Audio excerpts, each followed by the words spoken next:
Drew, do you think social media is ruining men? Okay, so I'm going to tell you where this question came from in a minute, and then we're going to dive in. Welcome to the Black Man Black Health Podcast. I'm your host, Drew Koss, and today I'm in my car recording this, so if you hear any extra humming, that's the heat because your boy is cold. It is December when I'm recording this, not sure when you're hearing it. Does social media ruin men? I had a guy ask this question in a group. He's about, I think he's maybe about 22, and he brought up social media because we were talking about topics that younger men face that a little bit older men may not have issues with. And be honest, we all have issues with it. So does social media ruin men? Let's first start off with what social media really is. Social media is a tool. So let's not give it more power than it has, but it's a tool. Now, it's also a tool that can be used for good and bad. It's the same thing as any other tool. A hammer can be great in the hands of a carpenter. It can be horrible in the hands of a baby. So social media is a tool. Now, what usually has happened or happens is we initially get on there to increase maybe connection with somebody, find out about somebody. But now it's really about who can stunt the hardest, who can stunt the most. That's really what it's become about. Can you show off what you wear? Can you show off what you drive? Can you show off like your job? All that stuff is what it's become. With that being said, I think social media has also become the thing that has driven men away from connections, right? You do have a lot of therapists, people who are in the mental health space, who are sharing like information on overcoming issues and barriers and aiming to connect. But the majority of the stuff is usually people just showing off. And if they're showing off all day, it will, to some degree, make men think that I gotta be on my grind all day, every day. Gotta be hustling. Gotta be striving for this. Nothing's wrong with wanting more and moving forward. It's when it comes to the expense of your mental health. It's when that thing becomes the thing that drives you, and you don't realize that, hey, I'm not even being driven by pure motives. I'm not even being driven by things I want. Like when we look now on social media, you can barely scroll through social media without seeing a half naked influencer saying they're doing it because they're confident in themselves now. Okay, but you could also be covered up. We're not gonna go there because I don't want to offend anybody. That's not my aim. I'm just saying it has become a lot of it's become a place where there's a lot of comparing. For men, I'm not gonna tell you not to use it.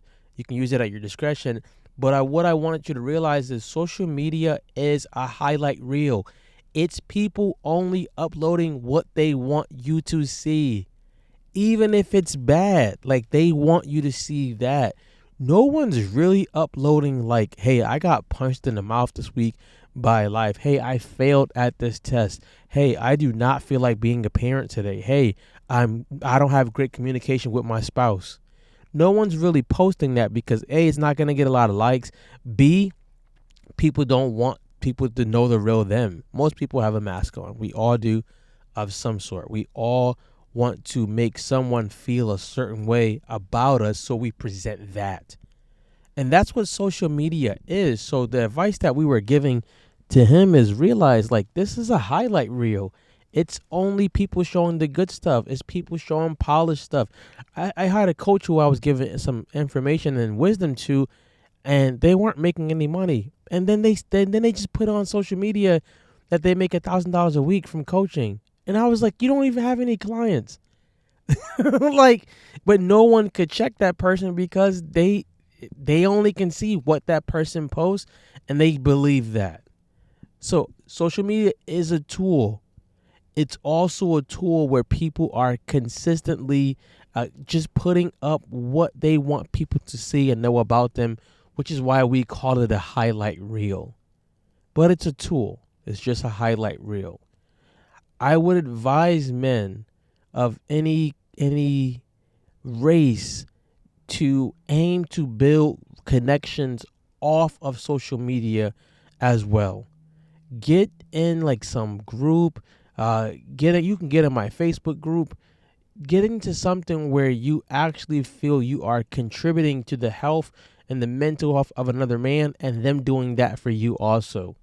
That's more sustainable, and not for nothing, it's something that's going to make you a better person. Yes, you can learn things from social media. Yes, you can connect with people from across the world, but you still need human interaction. You still need humans who actually know your last name, who actually know what you're facing, because we cannot make it alone. But social media is not ruining men. It's just another tool that can be used wrong if we use it wrong. We have to first put God first. I would say family second, and I would say some form of human connection, which can in turn help you with your job, help you with your mental, physical, spiritual health. It can help you with so many areas. For so long, we've always been told to isolate. We've always been told to move in silence. We've always been told like to hibernate. You know, people used to say back in the day, separation means isolation. No, it doesn't. It sometimes means you need to be around better people, different people, people who push you, who sharpen you. The Bible talks about iron sharpens iron, not pennies sharpening iron.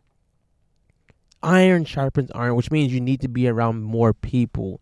So that was the advice I had for the young dude, and we hope that the message doesn't come across as if we're insensitive, or that we don't think that they don't know, we don't know what they're going through. No, when I was 10, 15, like there wasn't social media. It was barely the internet, barely the internet. But there were other ways of comparing yourself when you went to school, right? Who had the latest Jordans? Who had the cleanest kicks? Like all of that stuff still existed. So it's not like we were never in an era where comparison wasn't happening. It's just now that we're in a technology era where everything happens faster. You can get your hands on things a lot easier. I would honestly say, get your hands on how can I actually take care of myself better? How can I grow? Who do I need to hang around? Use Chat GPT for stuff like that. What do I want to build?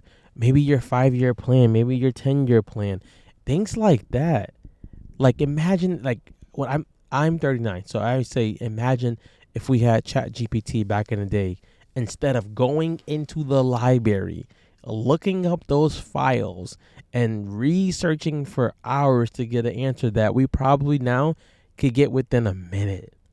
Like all of those things we have to just do. It doesn't make us better. It doesn't make us worse. It was just a different time. But I'm nervous to see what's going to happen 10 years from now if social media is doing this to kids and to men. If social media is causing this much stress on men and people now, I can only imagine what it's going to be like later on. But guys, come back. We'll have some more podcasts, of course, for you. But that one was close. Is social media ruining men? Let me know. Hit me up on social media of some sort, Coach Drew Cause. Let me know. Do you think social media is ruining men, or is it helping men? Be great, guys. I'm out of here.